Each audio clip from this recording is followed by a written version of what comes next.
Throughout the year, there's always footage that we don't end up using. Sometimes it's because we don't like the way it turned out. We think we could do it better. It just doesn't fit the video idea that we had in mind. But this year, I thought it would be interesting to kind of string those clips together and show you some of the footage that was not used this year. There's even a music clip in there from last year just because I thought it was good and I wanted to share it. As always, thank you for watching. God bless you. Drop us a comment, let us know what you think, and enjoy the video. The dreaded time has come. And I've actually almost got it done. I had to drain the oil in this saw and get it cleaned. It's hot. I had to leave the basement door open so I could see. I can't see to get the dirt in here. And I'm covered. This is not as bad as it was the other day. But essentially I put a bucket under here. I undo this little screw cap. And the oil will fall out into a bucket. So I already did that. And now it's just the work of like trying to clean some of this out because it's time to change the oil. This oil has sawed all the oil that was in here sawed all that it could saw, and then it's time to clean. So you just need to kind of try to do a good job cleaning it out. It looks way cleaner than it was. Oh yeah, I like these paper towels too. That's like a what'd you say? Mechanic. A tip, yeah, a good tip here. These are like shop paper towels for vehicle automotive work, and these are the ones I get to do this because they soak up more. Stopper back in it, and then I'm gonna put more oil back in it. I have those two, and then it's gonna take a little bit more, but this is just a nasty job, and I thought I did not want to do it, so I was like, I better do it or I'll just keep putting it off. And I want to keep being able to slab stuff, so I actually slabbed some of the dirtier stuff while I was at it. Which is smart. Which is smart, yeah. Right before I decided to change, I was like, I'm just going to go ahead and slab some of the nasty stuff, knowing it's going to ruin this oil, knowing it's time to change the oil anyway. So I slabbed as much as I could until I felt like the blade wasn't getting as cool as I wanted it to. And I stopped. And now we'll put oil back in it, and then it'll be ready to go for quite a while. I just know it's in. I just figured it was in there, and then I've got this dental tool. I keep dental tools for stuff like this. They're handy tools to have. Got to make sure, this is so important to get this on there right before you tighten it, because if you don't, you'll be leaking oil. Also, this is so what you're saying is that I should just come behind you and just loosen it just a little bit, about like that, and then wonder why oil's coming out of it. That's right. This is also an exaggeratedly large wrench for this job, but it is the only one I could find, and I think that's pretty big. There you go. This is working. I don't want it too tight, but just tight enough. Ooh, yeah, that's good. Oh man, I think staying back, I like this shirt I'm wearing. I'm watching this thing to make sure it's tight enough. Is it getting down at the... Yeah, it's getting down there. So, I mean, it'd have to come up more though to reach that spout. It looks so clean. This is so much better. Alright, so this is 1 gallon. This makes me want to go swimming. Yeah. But in water, not mineral oil. I'm gonna get this everywhere. Alright, so that's it. And I knew how much to put in there because this thing right here tells me. And I put it up over that thing. There you go, see that red thing? Yeah. So I go ahead and put it up over that, and that's how I know there's enough oil in this saw and it's not leaking right here. Now all I gotta do is put me a rock in there, plug it back up, turn it on and cut. But that's that. Come over to my parents this morning, and as you can see, we've got a situation.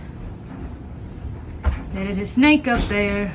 Katie's going to get her flashlight so we can try to decipher what kind it is. It might be a corn snake, it might be something else. It's just too dark. I don't even know how he got in. Those snakes can just get in anywhere, I guess. Huh. Guess he was looking for a warm place to go. Oh, is he gonna go in that? Oh, he can go in that hole. I guess that's how he got in. What kind of snake is it? Are you ready to play guitar? What'd you think?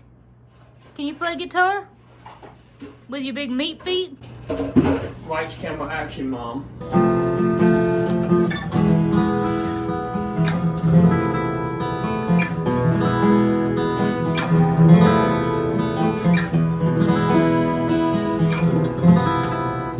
Isn't that what Elvis does? Yeah.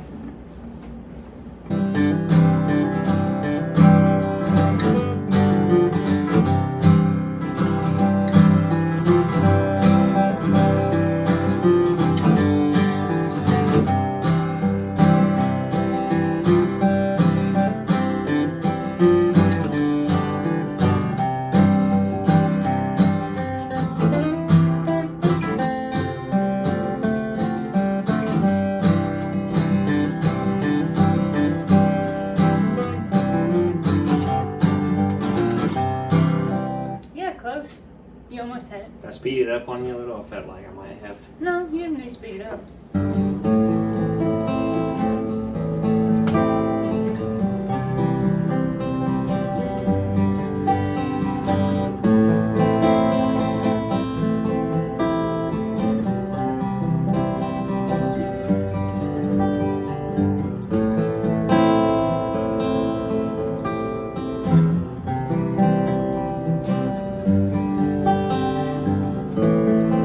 Sing it, Austin. No, that wasn't even exactly right. But That was good.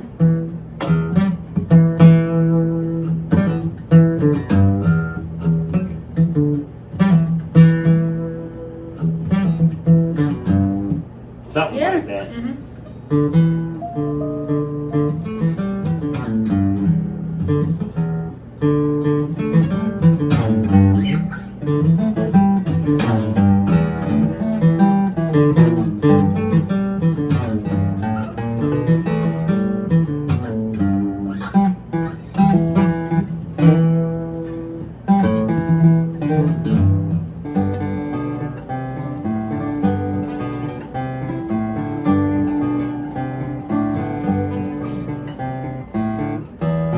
That wasn't it, though.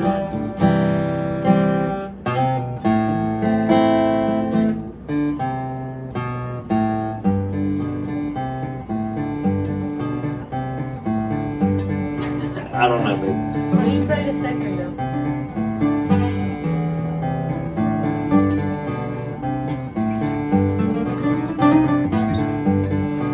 I don't know.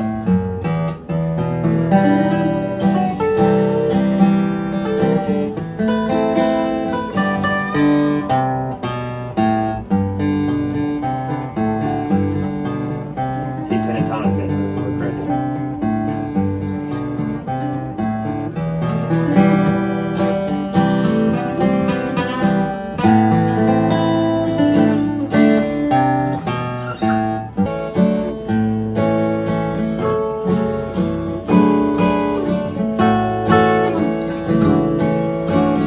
I can't find that last little.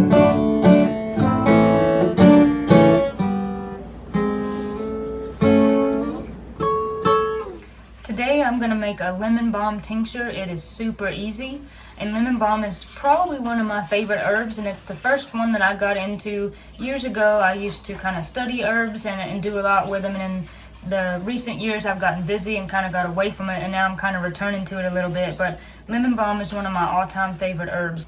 Of course, like the name, it has a super lemony scent. It is in the mint family, and I used to just take off leaves of it and put it in my water that I would drink in the summer. And lemon balm is really good for lots of different things, for several things, but what it's most commonly known for is being very calming. Calming to the nervous system, calming to the digestive system, so it's good for digestion, good for anxiety, good for depression. And I even read that its antiviral properties made it really good for cold sores, so that's pretty handy to know too.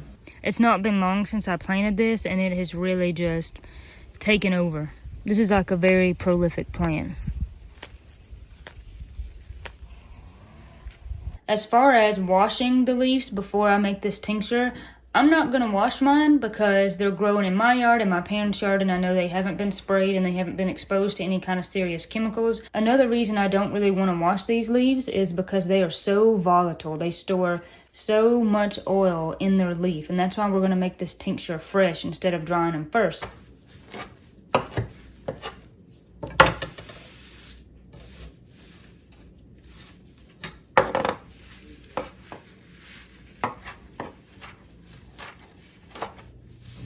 And this is just the way I like to do it. It doesn't mean it's the only way. It doesn't mean that it's bad if you do want to measure out your herbs and have a ratio that you go by. That's not bad at all. I just feel like this works better for me. And we want them to be completely covered because the alcohol is what is going to kind of suck out all the good oils and all the properties out of the herb. And sometimes it's not a bad idea to kind of move it around and make sure that it gets all the way. Because see how that liquid now kind of sunk down a little bit? I think I could add a little more. And that's all there is to it. I'm going to leave this setting for 4 to 6 weeks. I usually just do 4 weeks. Most herbalists recommend 4 to 6. And it is good over the first few days. And even if you think about it, just when you're walking by the pantry, give it a shake and make sure that all those all those herbs are getting covered by the alcohol, so it gets all the properties out. And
the channel. Today I'm going to can some strawberry jelly. It is super easy. If you've never canned before, this is the perfect place to start.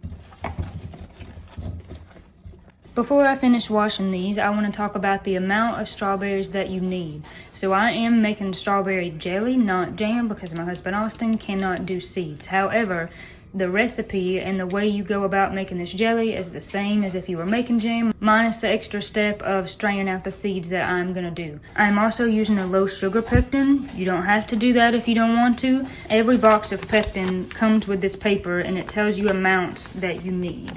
Strawberry, 4 cups of juice, and it's going to take 16 cups of strawberries to make that 4 cups of juice. So this recipe is done in 4-cup increments. The strawberries that I have here today, I have not measured out to see if they were 16 cups. I can tell by looking at these strawberries that I'm going to at least have enough for 4 cups, or at least get pretty close. So I'm not going to measure them out, but you definitely could. If you don't have 4 cups, and let's say you had 3.5 cups. If you're close to 4 cups, you could add water. You could even add apple juice. Of course, if you only had 1 cup of strawberry juice, you probably wouldn't want to add that much water or apple juice because it's going to dilute the flavor and it probably wouldn't even taste like strawberry jelly. And if you were going to make strawberry jam, all you have to do is find the jam, and it'll tell you the same. It's not going to tell you the same measurements, but it's going to tell you the same thing about how many strawberries you need and how much of crushed strawberries that you need versus the juice that we're going to use today. Now I'm going to cut all of these up into pieces and put them in a separate bowl. I've got these all cut up. You can see they're in fairly decent sized chunks. If you're making the jelly, you don't really have to worry about getting them super small. If you were making jam, you would probably want them smaller than that, but since we're just after the juice and we're going to discard the actual strawberries themselves, it doesn't matter if they're a little bit chunky. Now, since we're making jelly and we only want the juice, you do not want to add too much water to this. If you add water all the way till it's covering them all, you're going to dilute the juice and it's not going to taste as good. So you want to add the water until it just starts creeping up around the edges for 20 minutes. You could do 10 to 20. I'm going to do 20. And periodically, I'm going to take a potato masher and kind of mash down the strawberries, just trying to get all the juice out of them. You can see that it's just starting to kind of bubble up here. So I just take the potato masher and stand here and mash like this. You don't have to do it the whole time, just ever so often. This is going to go 20 minutes, so maybe just do a little bit of this every couple minutes. I went ahead and started boiling my jars. They're not boiling just yet, but I want that ready. Once the strawberries are done cooking, I am going to strain it since I'm making jelly instead of jam, and then after that, we'll want the jars to be ready to pour. To help it go faster, you can kind of scoot it around. You can see that I'm probably already ready to pour some more. You just have to use your best judgment. You don't want to waste any, but there's only so much juice you can get out of this. Another way to do this, if you're not in a rush, is you can strain it through a jelly bag and let it set overnight. I've just dumped this out and now I'm going to pour some more of the strawberries in here. This is probably going to take me a couple times just to get all of the juice out, and then after that, I'm going to probably strain the juice at least twice through this strainer. It just depends on what your strainer is like. I don't really want any seeds in this if I can help it, so I'm going to do it a few more times.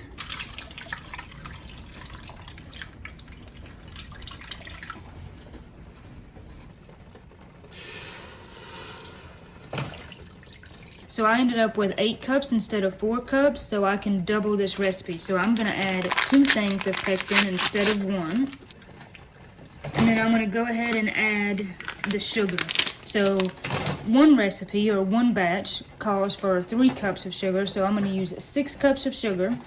And the recipe calls for 1/4 of that measured amount, so I'm gonna do half of that measured amount, a half a cup of sugar. Then we're gonna bring this to a boil.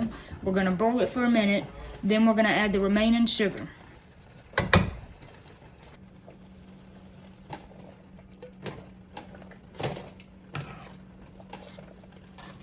This has boiled for a minute. Now we're ready to pour it into the jars. I also lay a paper towel down because I know I'm going to spill some. Funnel in that jar and put another jar in the pot of boiling water.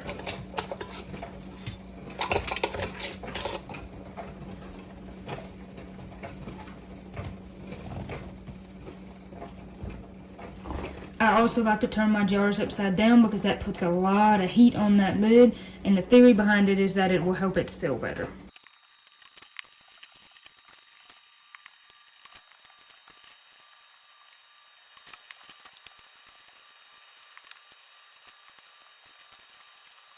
So this made 11 of these 8-ounce jelly jars. I'm pretty pleased with this. I'm going to turn all of these over and then put towels around them just to kind of seal in that heat and leave them overnight, and then they should seal overnight. So as you can see, this recipe really is pretty easy, even if you have never canned before.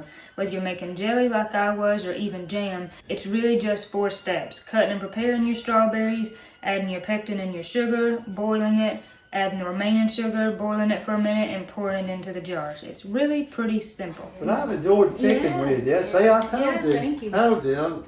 So I'll brag about this. Yeah. That's like I can't brag as big as I could have because the other girl wasn't there. Yeah. I'm You can only saying brag got half the as best. much. Yeah. Say got the best. Yeah. I always thought they looked sort of a lot like their granddad. Yeah. You think so? He's a principal man. I loved him. He just always so nice and friendly. And, Here's a good guy. one more. Okay, yeah. Do Cripple Creek.